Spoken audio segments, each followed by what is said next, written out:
Finally, let's look at Blue River for campuses in education.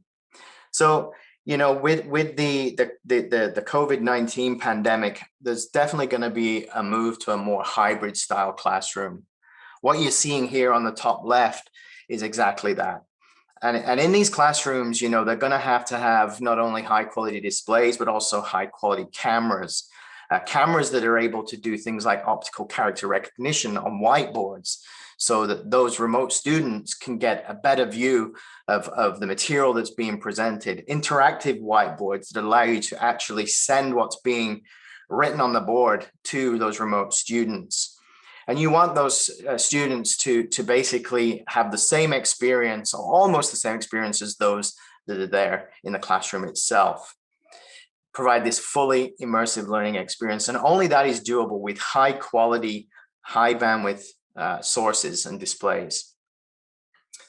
Similarly, you want to be able to do the same in an auditorium or a lecture theater. You want to be able to have students not only live in the room, but also remote, have that same experience.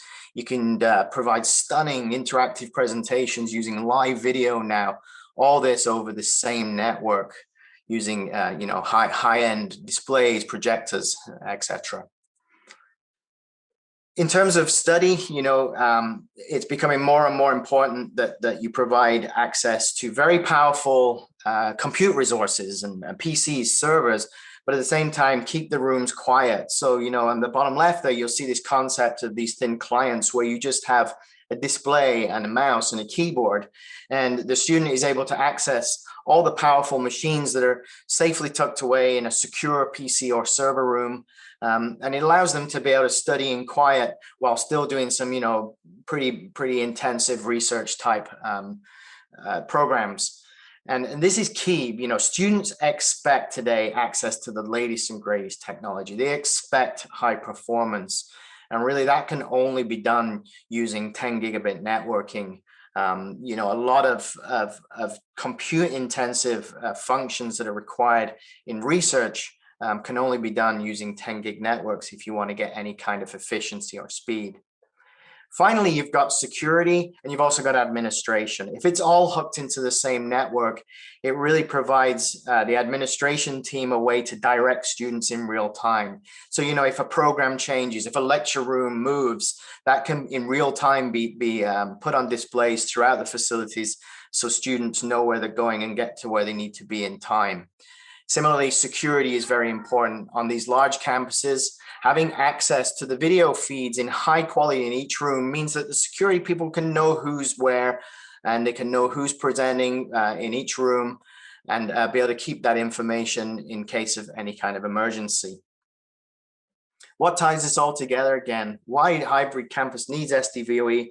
Low latency. This is really critical again to things like reaction time when you're doing interactive learning. If you're a student and you're doing an interactive test and you go to press a button to answer, you want that reaction to happen real quick. It's essential to doing things like online tests and examinations. Lossless video performance, as I said, students expect cutting edge performance today. A lot of advanced imaging is used now in many areas of research. So when you're presenting your results, you want to be able to do that on 4K displays to get maximum impact.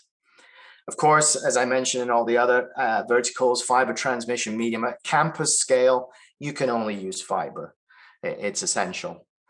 A lot of universities really want to expand on their existing state-of-the-art 10 gig networking capabilities. So they want to leverage the existing infrastructure, not only for their data network, but for AV as well.